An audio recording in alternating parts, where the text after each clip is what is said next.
सुशिक्षित लोकांचं असतं ना, यांच्या घरात जर जाऊन पाहिलं नाही विचारलं ना, तुमचे वडील दिसत नाही हो, वडील दिसत नाही तुमचे, त्यांना वातावरण मॅच होत नाही,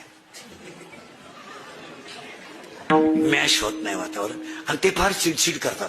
स्वभावाने त्यांचा थोडा चिडचिडे, आणि आमच्या यांना ते सहन होत नाही. आमच्या ह्या थोड्या कडक असल्यामुळं ते सहन करीत नाही.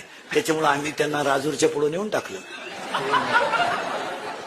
आणि ते तिकडे फार चांगले राहतात, मस्तपैकी राहतात.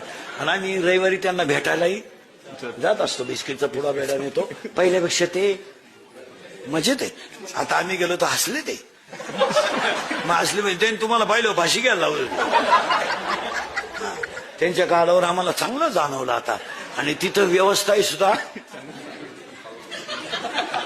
चांगली आहे. आणि मग हे जिन्यात बसले हे कोण येतो, हे तिचे वडील आहेत. तो का अरे तोय त्याला पुलावरून फेकून तोय झाला सांभाळतो मला.